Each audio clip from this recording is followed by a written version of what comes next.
Hi, I'm Paige Bratton, and I'm from Waimea, Hawaii, and I'm seeking $250,000 for 10% equity in my business. You see, Sharks, when my daughter Eddie was 5, my whole world changed when we found out she was blind. She was diagnosed with refractive amblyopia, which is one of the leading causes of childhood vision loss. And while it's likely you've never heard of it, amblyopia shockingly affects 1 in 45 children. But luckily, it's treatable by wearing an eye patch over the stronger eye to strengthen the vision of the weaker eye. But the existing patches on the market were uninspiring, uncomfortable, and really difficult to convince children to wear. That's why I created Seaworthy eye patches. My innovative and patented design has breathable materials, medical adhesives that stick safely to the skin, and a whole new shape that fits the eye socket a lot more comfortably and fits infants to adults. I started Seaworthy patches for my daughter, Eddie, now a 14-year-old honors student with strong vision and an even stronger sense of self. So you see, Sharks, I'm worthy. Who wants to help me help others patch proudly? Hey, look at it. Welcome back to another Shark Tank Breakdown episode. I am your host, Dave, an almost 10-year intellectual property attorney dealing with everything from trademarks to trade secrets to copyright. And yep, you guessed it. She said the magic word, patents. I love when they come out at the beginning and let the sharks know, hey, I'm protecting my invention. I'm protecting my technology. I'm protecting the business via a patent. And hey, you would think that that's not protectable, something like that, such as the eye patches, isn't protectable, but you will be surprised on the amount of things that you can get protected and start a business around. And I love the fact that typically when you hear these stories, when somebody starts a business, they're doing it because it was a problem in their real life. In this case, her daughter was blind in one eye, and so she wanted to try to figure out a way to help her out and came up with this ideal. And now she has built a business around it. That's what you call the American dream. That's what you call kind of making something out of nothing and not resting on your laurels, but doing something about it. I love to hear those type stories. And those stories happen more than you know, where people are going through a problem or a family member is going through a problem and they're doing something about it, coming up with a product, coming up with an invention and building a business around it to help not only their kid out or their family member out, but helping the masses out with this same problem. Now, the 3 things I look for as I'm kind of breaking down these Shark Tank episodes is how simple is it? It seems pretty simple. Breathable patch on your eye. How effective is it? That's going to depend. A lot of times you can see that based on the sale history as well as the reviews. I know she had a great story, a compelling story. A lot of times that doesn't tell the effectiveness of the product. We all hope that our products are effective, but obviously some are more effective than others, if you know what I mean. And a lot of times the effectiveness can be, that story can be told via the reviews on the website or the reviews with regards to the product, as well as the amount of sales. If a lot of people are buying a product, a lot of people are buying a product, then that means it's an effective product. If not so many people are buying it, then maybe it's not an effective product. And the biggest thing is the market. In this case, it definitely is a market. You guys have to let me know. And I know a lot of times we maybe take for granted, obviously, our senses, whether it's the ability to taste, the ability to see, the ability to smell, the ability to touch. And if you have those sensories, then a lot of times you kind of take advantage of that or take it for granted that some people don't have those abilities, whether it's one or more of those abilities to touch, smell, see, and taste.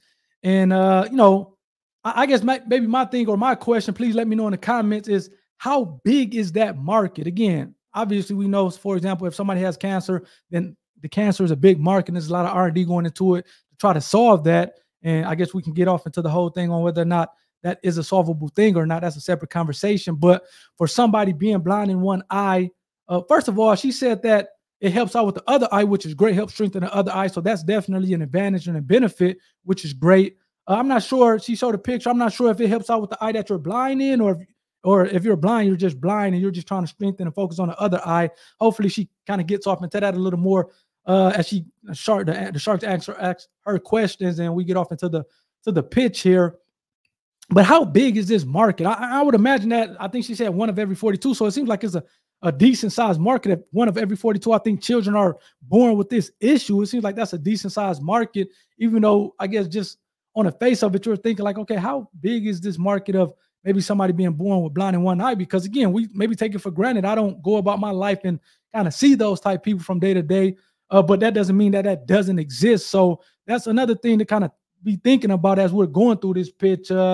Worthy Brands, I love the fact that she kind of tied in the story to the name of the company as we're going off into the pitch. I have to see. I typically try to look this up ahead of time, but we'll see if she's protecting that, just the brand and the trademark of it. She obviously has a patent on the product, but there's multiple IPs that you can have associated with the company, whether it's a trademark, whether it's a copyright, whether it's trade secrets, to the extent that those are applicable to what it is that you're doing. So we'll see if she has, when we look at the website at the end, and see if she has Worthy Brands protected via a trademark, or at least letting people know that she's using it, protecting it in a trademark and sense, using it in a trademark and sense. But that's, I guess, enough for me yapping at this point in time. Let's get back to it and see what the Sharks think about her product. I love that you're bringing dignity and joy and fun to what can really be a tough situation for kids. I know you said 1 in 45 kids, but what does that equate to? So that's about 2 million children in the U.S. alone. Tell us when and how long the child has to wear the patch. That's a great question. So each diagnosis is different. Some kids have to wear an eye patch for 2 hours a day for 6 months. My daughter had to wear it for 8 hours a day for 6 years. I had to deal with patches for my father all the time. When I was 11, he lost his eye in an accident. He did upholstery on cars and the staple broke and hit him. So we lived with patches all. So it seems like this is not just applicable to kids, even though she said 1 of 45 kids, or approximately 2 million kids, are dealing with this issue. It seems like this is also applicable to maybe adults or anybody that's going through eye issues, which is a great thing, because now that market, we're talking about the simpleness, the effectiveness in a market. Seems like that market is just not with regard to kids, but it's opening up to anybody who has eye issues, whether it's blind, whether it's eye problems. I know a lot of times if you have a cut on your eye, or you just had eye surgery, they're putting a patch on it, maybe this can be applicable for that as well. So I guess keep that in mind. It seems like, as Mark told the story about him and his father, or his father, going through it all the time. This would have been amazing, but there are others out there, right? And so just what is the industry? There's only one other bigger, larger corporation company making these. Are they designed like yours are? Do they have patterns? The traditional eye patch is pear-shaped. So this new shape is, to me, everything, because the heavy lifting of the adhesive goes up here where the skin is tougher, not in the sensitive under eye. And the shape isn't patented. Yeah, for sure. The adhesive. No, and this is a great point. I think Candace is bringing up, and hopefully she gets to it. And I apologize for stopping, but a lot of times you have a patent on something. You don't have a patent on the whole universe of eye patches. Obviously, we know that's not the case, but it's extremely important when you're talking to investors or somebody who's trying to buy the company to articulate what exactly does the patent cover. Now, hopefully she's able to get to it, but I guess I don't necessarily like the fact that she led with the shape of it. Yeah, she said that typical eye patches are, I think what she said, a pear shape or whatever the case may be, and she kind of talks about her shape. But as a patent attorney, I can almost guarantee you that her patent, the novelty of it, thing that got it through the patent office, it was not the shape. So just being able to understand, and maybe you have to talk to the patent attorney. Maybe you have to look at the patent, look at the claims, because the claims are defining what's the scope of protection, and maybe looking at the claims in conjunction with talking to your patent attorney to be able to understand what is it that we're protecting, what makes ours different. Obviously, you're going to know what makes yours different than everything else. But from a patent perspective, you may think that yours is different in this way, but that may not be the thing that gets us through the patent office, or that may not be the thing that allows us to get a patent on a product. It may be another feature or another aspect of it. So maybe talking to your patent attorney, looking at the claims, and just get an idea of what makes ours different from a patent perspective, because it can be one thing that makes you different from the competitors, but that may not be the same difference that kind of got you through the patent office and make yours patentable. And you need to understand what makes it patentable so you can articulate it to investors, and investors can process this information, digest it, evaluate it, and say, okay, whether or not they think it's enough teeth on it to be able to give you money. I think that's big. Hopefully she's able to do it here when Candace is talking about, hey, the shape is not what and Candace picked it up automatically. You're not telling me. And then sometimes the shape is important enough to the point where it gets it through the patent office. But going from a pear shape to maybe another hexagon or square or rectangular, I can guarantee you in this case, that's not what got this patentable. It's got to be some other features of it. And Candace is kind of picking up on it and trying to push her to answer that question. And hopefully she has the answer. So let's get back to it and see if her name was Paige. Let's see if she can answer that satisfactory. Right? The combination of the three. Talk to us about the business. Give us a ramp in sales. Well, 2019 was my first year, and I sold about 150,000 in my first year. $150,000. Yes. That's a lot. I have 1.7 million in sales in the past 4 years. Really? Wow. And this year? I'm just under 200 at this point. So you And what do they sell for? money? Yeah, what do they sell for? They sell for $27.50 on my website and $28.50 on Amazon. And that's how many patches? Each box holds 50 patches. Okay. So what does it cost you to make one? It's $7 landed. How are you finding the customer? Yeah, are you using social media at all for customer acquisition? Barely. I mean, Yeah, I you don't am, have but to. I'm not very good at it. You probably don't spend any money on marketing at all, do you? And I mean, look at, and that's the thing, man. She has created, again, she's, a lot of times you're a visionary because you have this vision to help out family, friends, whatever the case may be. You're developing this product, but that doesn't necessarily mean that you are a business person and you can kind of deliver on a business deliverables, whether it's marketing, whether it's operating a company, whether it's dealing with the accounting and the finances. And a lot of times that's why people come on the Shark Tank, to get these expertise of the sharks who have built multiple business and have been able to put people in place, or them have a better handle on these different things, from marketing to operations to finance or accounting.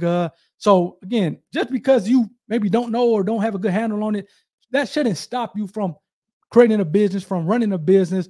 And again, as somebody I know said, hey, let's build this thing as we fly it. Just because you don't know everything about everything, that shouldn't deter you from starting a business. And just, man, start the business and understand, especially if you got a good product, and understand that you will get better, or things will get better as you go on. So that's my 2 cents to that. Let's get back to the pitch here. Because you don't have to. Yeah. I go to one pediatric ophthalmology conference. I meet with all the doctors. Oh, and they suggest. And so that's what happens when you go to the doctor's office. They say, your child needs to wear a patch. Just go to Amazon, find it. So I'm in direct competition with this larger corporation, and that is why I'm here. I am looking more for the doors you can open than the money, to be honest. Look at, if I was her, I'd be trying to sell a ton of these things and then have that big company buy me up for $5 million. That's the play as I'm thinking about this one in real time. Let me know in the comments if you agree with me on that. But that's definitely the play for me. Because I am cash flow positive. Nice. And is it just you running this business? Me, myself, and I. Wow. Go girl. Amazing, so Those man. are the best partners always. I keep hearing that. That is awesome. I started Sprinkles with $200,000 and cash flowed and bootstrapped that business to a national brand. There were only 2 people on the cap table when I sold it to private equity. Good and for I you. hope the same goes for you. Thank you. I prefer in my Shark Tank deals to be an advocate for the product by usage, by actually using it. And I hope I never have to use this, but I will obviously see why it's important. This isn't a journey I'm going to take with you, but I am amazed at what you've done. Thank you very much. I'm out. Okay. Thank you. Paige, I think you've got the best partners already, the me, myself, and I. Yep. I think you've got it all under control. I don't think you need a partner. And so for those reasons, I'm out. I mean, I also feel like licensing could do a great deal for this. I have in my mind the iconic eyes. Like, how great would it be to see a Minion eye, a Spider-Man, something like that? I mean, that's an arena that's totally untapped for this entire market. That's an easy call that you can make. To be very honest, right? You don't need any help. You're doing great. You're going to do better. I'm out. Well, thank you. I mean, listen, I don't see it as the right investment. And I mean, look it. I like that the sharks really are doing you a favor. A lot of times you can go talk to an investor and you would think that, okay, the investor doesn't like my ideal because they don't invest in me. And it seems like the sharks are doing her solid. Hey, sometimes, man, running a business can be tough. And sometimes you just have to go through the pains and the headaches. And hopefully on the other side, when a company, a PE shop, or what may have you buy you up for $5 million, $10 million, is all worth it in the end. But I think they're doing her a solid by not just saying, hey, let me take equity in your company, and now you have to deal with somebody else, especially if she's cash flow positive, she's making money. Again, it's, hey, you're going slower but steady, as opposed to, okay, you get all this money, you maybe get the expertise or the experience that you're looking for, but now you're at the you're at somebody else's mercy, and you have to answer to somebody else, and it can make running a business even that much more less desirable, if you will. So I think they're doing her a solid by saying, hey, you don't need a partner, I'm out, and just kind of giving her tips along the way. for me, but I am happy to talk to you about licensing because I think that this is something that helps people and it helps the world. I would truly appreciate that. Thank you. I am out, but I wish you good luck. Paige, I am so moved by what you've done. Honestly, from mom to mom, I would never bet against a mom doing something for their child. Yep, I think you're doing great on your own, as Mark said. So for that reason, I'm out. But I wish you a lot more success. Thank you. Thank you, Paige. Thank you. Thank you, Paige. Good luck. Good luck. Thanks. So season 2 is starting out slow as it relates to the deals. I don't think that's an issue. Let me pull up the website here. I did look. She has Worthy Brands trademark, so that's great to see that she's protecting the IP, all the IP that's associated with the company. I do love the fact that she's protecting the IP. Let's go to her website. But I think they did her a solid given the fact that I don't think she needs a partner, man. Sometimes you just have to kind of go through it here. So this is the brand. Obviously, you see Worthy Brands is the trademark. She has this whole thing trademark. I will put the registered R since it is a trademark as opposed to the TM. TM is still saying you're using it in a trademark sense, but hers is registered with the USPTO, so I'll put the R in the circle as opposed to the TM. Typically, you find the patents at the bottom. I don't see anything. I mean, I would just list out the patent number. I would say that it's patent. It has a patent on it, and I would list out the patent number at the bottom just so people, potential infringers or non-infringers, can see that you're protecting it. Maybe you get a call from an investor or somebody who's trying to buy it. Another thing, and I thought I said, okay, so they do have it as a patented adhesive technology. And again, so it said our patches feature a proprietary channel adhesive layout, which seems to give a little bit more. She talks about the innovative shape, but I think the proprietary or the patent is dealing with the channel adhesive layout, which again is good that they have listed on the website, but it's good as a business owner, as an inventor, to be able to understand your proprietary, the proprietary aspects of your invention and be able to kind of deliver that, articulate that to investors as well as this case sharks. So they're talking about this channel adhesive layout allows for increased breathability and easy for removal at the end of the day. So again, she does have it patented. She does talk about it on the website, which is better than nothing, but I'll put that in a place that's just smack dab where people can easily find it. And heck, I'll put even a patent number on it just to show that, hey, you're not blowing smoke up our rear end. So I guess that's I guess my 2 cents. Let me know what you think in the comments of her product. I mean, I think the Shark did her favor, a solid by not kind of taking equity and just giving her some tips and telling her to keep pushing. I think, hey, the play for me is to sell as many of these things as possible and get consumed or bought out by the big company. She's protecting all the intellectual property from the patents associated with the actual eye patch to the trademarks associated with the company. So good job for her. I think it's a simple product. I mean, it seems like it's an effective product. They didn't really talk about the sales are something. They're not like earth shattering, but I think she's positive cash flow, which is a good thing. People are buying this thing. So it seems like it's definitely effective. And she's not even really marketing. She seems like she's going to trade shows, dealing with doctors and telling them, and they're kind of passing along to the customers or to the patients. She's not even really doing any real marketing behind it, which I think if she does real marketing, I think the sales can even be more massive. And again, the market, it seems like it's a market, 2 million children that are dealing with this issue. But not only with that, it seems like it's not a saturated market. Again, what she's saying is true, is only one other big player in the market. So not a whole lot of competition. It's enough to go around 2 million children. You have adults that maybe going through eye issues and eye surgeries and scratches and things like that, it can be sold to. So, I mean, I actually like this product. And I think, again, more of a niche product. But again, money can be made in niches. I think I'm gonna trademark that slogan. Money can be made in niches. As long as it's a decent sized niche, even if it's a smaller niche, you may not make millions of dollars, but heck, making $300,000-$400,000 a year for a niche market, that's I mean, I think that's a good day at the office. What they say, the average salary in the U.S. is $50,000. Make $300,000 and $400,000 off your product and your business in a niche market. It's still a good thing. But if that niche is a decent size, which I think this is actually, it's not a huge niche, but I think it's a niche to the point where you can make on the upper ends of six figures, $700,000, $800,000, and be bought out at some point for $2, $3, $5 million if you're getting a ton of sales. So good job for Paige. And until next time, let me know what you think in the comments. I'm interested in knowing what you think in the comment section of this one. I think, hey man, she had definitely a beautiful spirit, in the fact that, like one of the sharks said, and when you're doing something for your kids, you're going to go a lot further compared to if you were doing this for yourself or for some other reason or for like just the money. She has her why, as they say, is much bigger than her, much bigger than she even talked about the money. So I think she's going to be okay with this, and she's going to be long-term. I think she's going to be in good hands with herself. She's going to continue to learn, continue to sell these things, and I'll definitely be on the lookout for her. So until next time, take care. I'm out.